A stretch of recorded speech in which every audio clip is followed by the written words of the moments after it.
All right, final feelings before the Dogs and Balls. Really a big test for both of these teams as we head up to Knoxville right now. Make sure you're signing up for our newsletter. I'm going to throw that up on the screen because you're going to miss out on all the stuff that we've got. If you're a casual viewer, it's great to get the newsletter. It doesn't cost anything. It's free. It's the best newsletter out there, believe me. I think this is a game Georgia should win, but it's not one of these games where like there's a certainty that it's going to happen. This game is settled in at 4.5. It started the week at 6.5. It got down to 3.5, and then there was just kind of that's a little too low. You're on the road. You're a favorite by slightly more than half a touchdown. That means you're the better team. But there's been enough of a breadcrumb trail or a crumb trail that you're like, there's only been 2 games. One of them wasn't the greatest on earth offensively. You've not seen Georgia really strike the ball down the field. That's not something that you just do, in my experience. You just do it already. That did not happen against Austin Peay at all, but at Marshall maybe a little bit. But I think, it's not supposed to be easy. I mean, Georgia wouldn't have 93,000 fans in the stands if the games were Austin Peay and Marshall every week. These are the reasons that Georgia's a big deal. These are games that make people legends. I think back to, Hobnail Boot is a little bit of the easy one. And that really, I don't know that it changed things, but it felt very different after that at Georgia.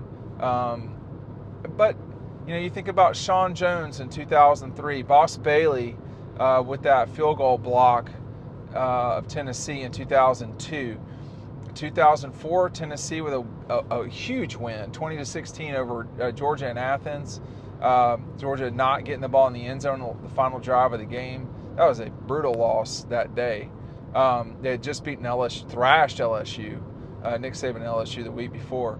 A season later in 2005 with just an amazing performance from Thomas Flowers, DJ Shockley, Mario Mentor, Tim Jennings and company. And Thomas Brown, just that older Ryan Schnitzer, Russ Tanner. I'm going to leave people out, sorry. But if you were there, that was a huge win for Georgia. And those were the kind of games, this series has really just fluctuated, flying back and forth through the years as to who's going to, be on top and who's the best team right now. And for certainly the last 20 years, it's been Georgia, if not slightly longer than that. And you never know when things will change. It doesn't feel like things are going to change now, but I think Josh Heupel is so good. He's done such a good job at Tennessee. If you read Final Feelings, and you know what I'm about to say, which is that they had a really bad run of coaching hires. Phil Fulmer, had they not won against Georgia in 2007, they would not have won the division. And there was such angst that day in Knoxville. I remember it very clearly. It was a dead crowd. And then Tennessee came out and played great. But leading up to that moment, that's not what that was like at Tennessee. So it bought Fulmer another year, a losing season in 2008. And then from just 2008 until really 2022, it's been a nightmare at Tennessee. Didn't have a 10-win season that I can recall. Maybe Butch Jones had one. But it was just a train wreck left and right. Fulmer did a really bad job as athletic director. He was just not good at it. And Alabama and Georgia, respectively, have won, since 2008, have won 8 national championships combined. And if you include the Gators in that, which, Florida's not in really great position, but that's 9 national championships that Tennessee's direct, foes in the SEC have won national titles with. I mean, you've had other people too. I don't think that Tennessee and Auburn's a thing anymore. It was. Auburn won it in 10. You saw LSU win it multiple times in that time. It's been rough at Tennessee, but it's not been nearly as rough lately. for Georgia, they're trying to. This defense is really good. It sure looks like it, and there's probably no better way to test yourself than dealing with an offense that can be really explosive and playing them on the road. So you have no advantages coming into this thing as a defense.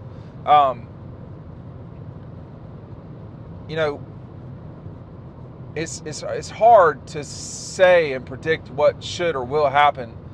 You do know that a lot. I was listening to Chris Doering. I can't remember if he was talking to Aaron Murray or if he was on SEC Now, or he was saying, we see Tennessee really blow up, the mid-majors and the 1AAs, and then when they get into SEC play, they have a harder time scoring, particularly against Georgia. That's true, but the real challenge for Tennessee is they've not protected the quarterback against Georgia at all. They've had 16 sacks the last 4 games against Georgia they've allowed. That's just not good enough at all. They allowed, I think it was 6 last year. It was horrific. But the loser of this game is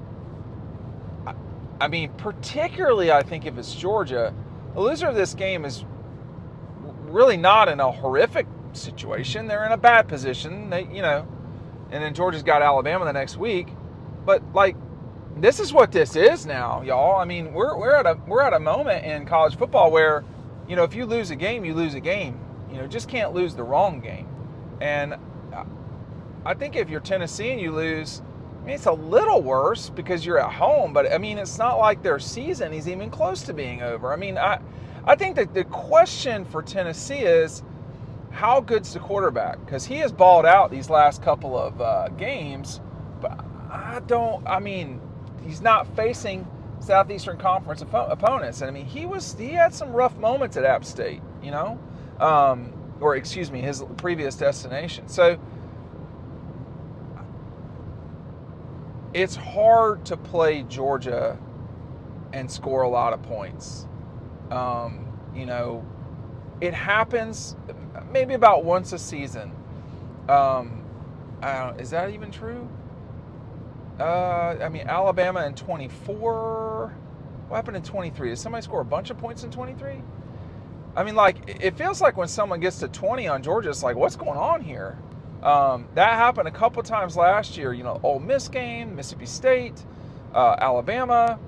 But by and large, this defense, I feel like looking back at some of the stuff that Kirby said at the time, it feels like looking back, it looks like he felt pretty confident about the defense, but that they were young.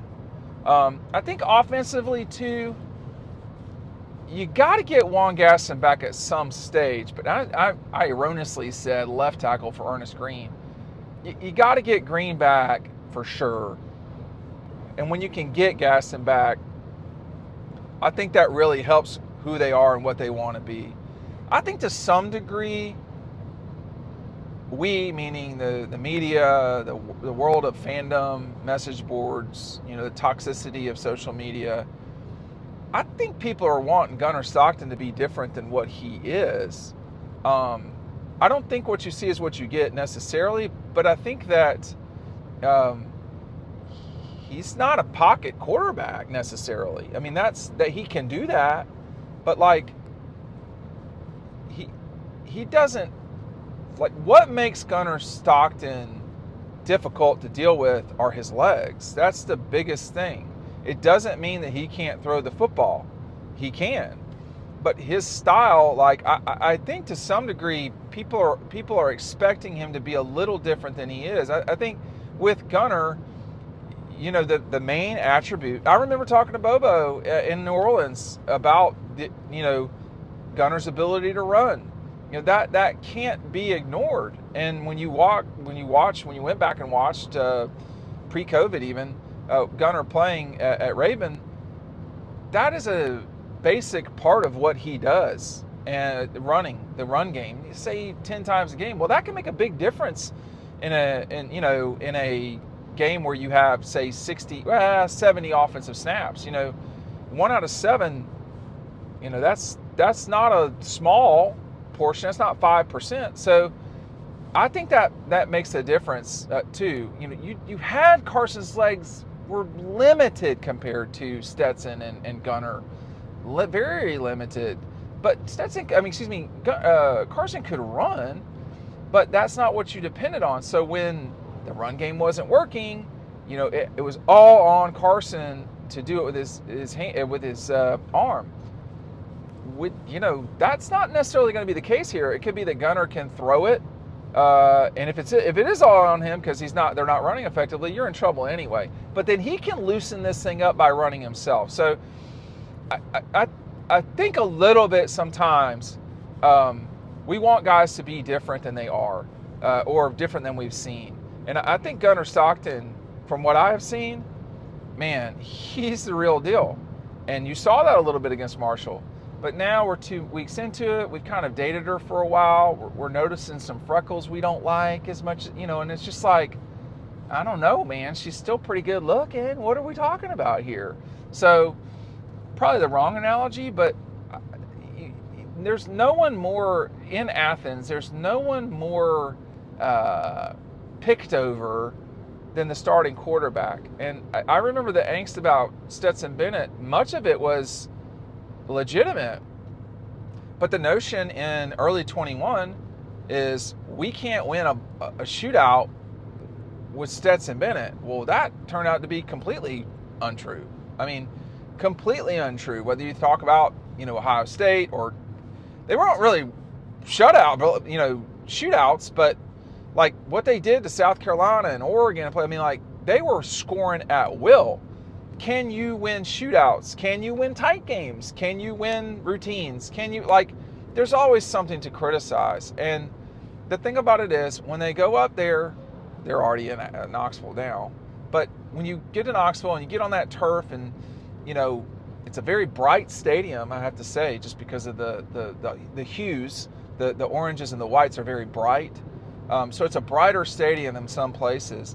But when you get used to the color of the stadium and the way that things are there, then you just go play football. It's a large structure, I guess, but I don't think it's any larger than anywhere that they don't already play. Sanford is structurally about the size of Neyland. Neyland kind of goes straight up, whereas Sanford goes out. So, but when you're on the field, that's irrelevant. And I think I know I've rambled here quite a bit, but is Tennessee going to be able to stop the run? Is Tennessee going to be able to establish perimeter games so that they can run on offense? Is Tennessee who's going to win the special teams?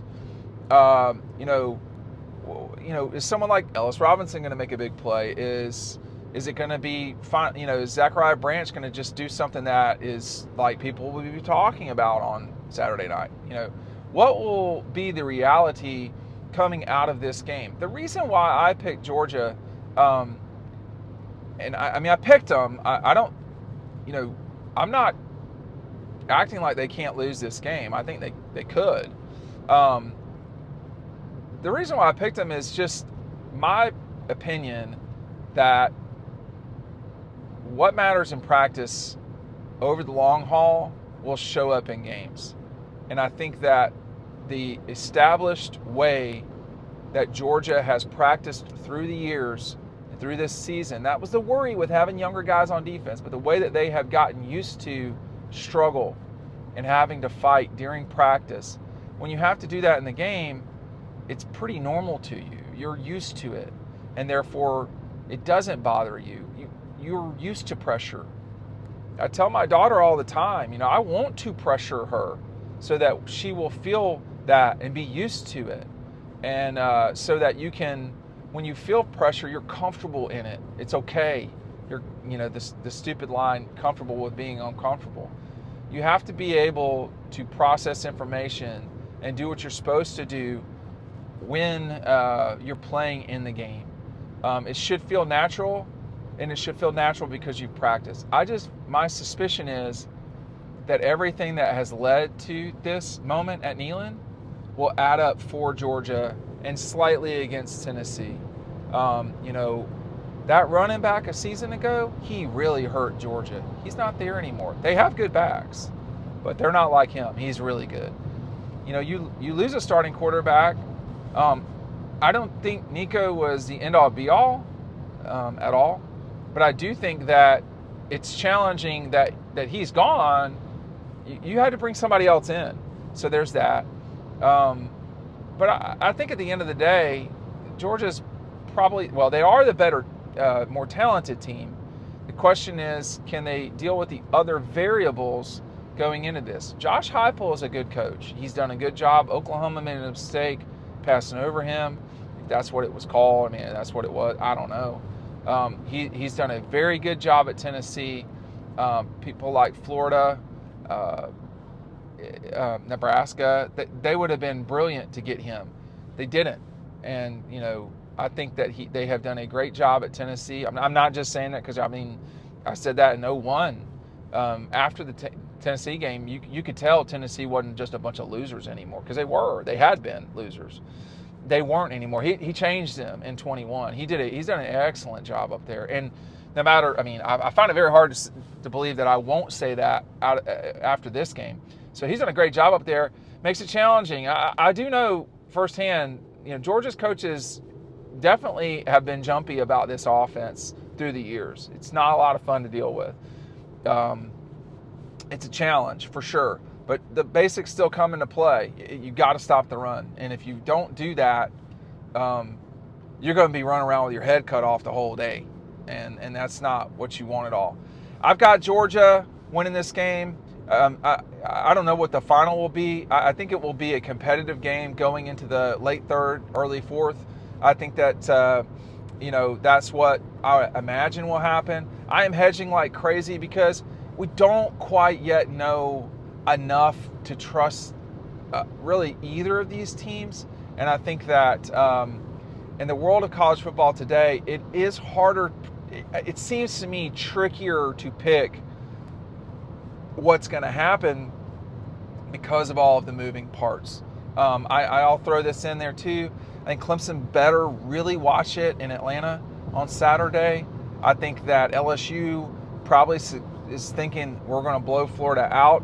Might want to mix in some offense, LSU, while you're at it. So those are the other two games I'm watching. I'm watching how tight South Florida is with Miami. I think that might be tighter than the 16.5. But I think if you got this game at 3.5, you got some real value because I'm not sure that's really what it was. And that 1 point can make a big difference. So on the way up here to Knoxville, we've got a little bit longer to go. Thanks for watching. We'll see you on the next video.